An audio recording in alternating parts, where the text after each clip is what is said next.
ಗೃಹ ಸಚಿವ ಅಮಿತ್ ಶಾ ಬೆಂಗಳೂರಿಗೆ ಎಂಟ್ರಿ ಕೊಟ್ಟಿದ್ದು ಕಮಲ ಮನೆಯಲ್ಲಿ ಮತ್ತೆ ಈಗ ಚಟುವಟಿಕೆಗಳು ಗರಿಗೆದರುತ್ತಾ ಇರುವಂತಹ ವಿಚಾರ ಗೊತ್ತಾಗ್ತಾ ಇದೆ. ಬೆಂಗಳೂರಿನಲ್ಲಿ ಕೇಂದ್ರ ಸಚಿವ ಅಮಿತ್ ಶಾ ಮತ್ತೆ ಭಿನ್ನರ ಚಟುವಟಿಕೆ ಬಿರುಸಾಗ್ತಾ ಇದೆ. ವಿಜಯೇಂದ್ರ ವಿರುದ್ಧ ಮತ್ತೆ ಭಿನ್ನರು ಸಿಡಿದೆದ್ದಿರುವಂತಹ ವಿಚಾರ ಗೊತ್ತಾಗ್ತಾ ಇದೆ. ಕೇಂದ್ರ ಸಚಿವ ವಿ ಸೋಮಣ್ಣ ಮೂಲಕ ದೂರನ್ನು ಕೊಡಲಿಕ್ಕೆ ರೆಬಲ್ಸ್ ಮುಂದಾಗಿದ್ದಾರಂತೆ. ಇವತ್ತು ಅಮಿತ್ ಶಾ ಜೊತೆಗೆ ವೇದಿಕೆ ಹಂಚಿಕೊಳ್ಳಲಿದ್ದಾರೆ ಕೇಂದ್ರ ಸಚಿವ ವಿ ಸೋಮಣ್ಣ. ನಿನ್ನೆ ರಾತ್ರಿ ಮಾಜಿ ಸಂಸದ ಸಿದ್ದೇಶ್ವರ್ ನಿವಾಸದಲ್ಲಿ ಮಹತ್ವದ ಮೀಟಿಂಗ್ ಅನ್ನು ಭಿನ್ನರು ನಡೆಸಿದ್ದಾರೆ.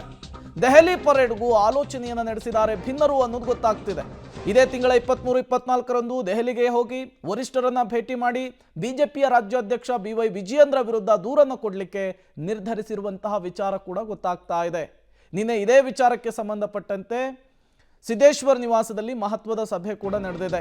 ಹಾಗಾದ್ರೆ ಅಮಿತ್ ಶಾಗೆ ಭಿನ್ನರ ಸಂದೇಶವೇನು? ರಾಜ್ಯದಲ್ಲಿ ವಿಜಯೇಂದ್ರ ಪರ ಅಲೆ ಇಲ್ಲ, ವರ್ಚಸ್ಸು ಇಲ್ಲ, ಹಾಗಾಗಿ ರಾಜ್ಯಾಧ್ಯಕ್ಷರ ಬದಲಾವಣೆ ಮಾಡಿ ಅಂತ ಹೇಳಿ ವಿ ಸೋಮಣ್ಣ ಮೂಲಕ ಸಂದೇಶವನ್ನು ತಲುಪಿಸುವುದಕ್ಕೆ ನಿರ್ಧರಿಸಿದ್ದಾರೆ.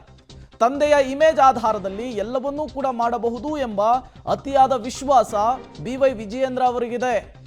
1.25 ವರ್ಷದಿಂದ ವಿಜಯೇಂದ್ರ ರಾಜ್ಯಾಧ್ಯಕ್ಷರಾಗಿದ್ದಾರೆ ರಾಜ್ಯದಲ್ಲಿ. ಆದರೆ ಅವರಿಂದ ಹೇಳಿಕೊಳ್ಳುವಂತಹ ಲಾಭ ಪಕ್ಷಕ್ಕೆ ಆಗಿಲ್ಲ ಅನ್ನುವಂತಹ ದೂರು ಕೊಡಲಿಕ್ಕೂ ಕೂಡ ನಿರ್ಧರಿಸಿದ್ದಾರೆ.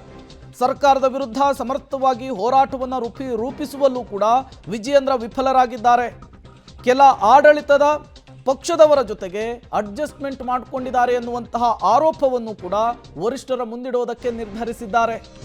ಸರ್ಕಾರದ ವಿರುದ್ಧ ಸಮರ್ಥವಾಗಿ ಹೋರಾಟವನ್ನು ರೂಪಿಸಿಲ್ಲ BY ವಿಜಯೇಂದ್ರ ಅವರು ಅನ್ನುವಂತಹ ಅಂಶವನ್ನು ಕೂಡ ಉಲ್ಲೇಖಿಸುತ್ತಿದ್ದಾರೆ.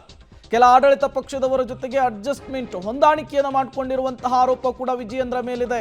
ಪಕ್ಷದ ಒಳಗೆ ಸರ್ವಾಧಿಕಾರಿ ಧೋರಣೆ, ಏಕಪಕ್ಷೀಯ ನಡೆ ಕೂಡ ವಿಜಯೇಂದ್ರ ಅವರ ವಿಚಾರದಲ್ಲಿ ಕೇಳಿ ಬರ್ತಾ ಇದೆ. ಸ್ವಂತ ತಂಡವನ್ನು ರಚಿಸಿಕೊಳ್ಳುವುದು, ಹಿರಿಯರನ್ನ ಕಡೆಗಣನೆ ಮಾಡೋದು, ಸಮನ್ವಯತೆಯ ಕೊರತೆ ಕೂಡ ಎದ್ದು ಕಾಣಿಸ್ತಾ ಇದೆ. ವಿಜಯೇಂದ್ರ ರಾಜ್ಯಾಧ್ಯಕ್ಷರಾದ ಮೇಲೆ ಕಾರ್ಯಕರ್ತರ ವಿಶ್ವಾಸವೂ ಕೂಡ ಸಂಪೂರ್ಣವಾಗಿ ಪಕ್ಷದಿಂದ ದೂರ ಆಗ್ತಾ ಇದೆ. ಮತ್ತೆ ವಿಜಯೇಂದ್ರ ಅವರು ರಾಜ್ಯಾಧ್ಯಕ್ಷರಾಗಿ ಮುಂದುವರೆದ್ರೆ ಪಕ್ಷ ಅಧೋಗತಿಗೆ ಹೋಗುತ್ತೆ ಅಂತ ಕೂಡ ದೂರು ಕೊಡ್ಲಿಕ್ಕೆ ನಿರ್ಧರಿಸಿದ್ದಾರೆ. JDS ಜೊತೆ ಮೈತ್ರಿ ಸಂಬಂಧ ಹಳಿಸಿದೆ, ಮೊದಲಿನ ಬಾಂಧವ್ಯ ಇಲ್ಲ.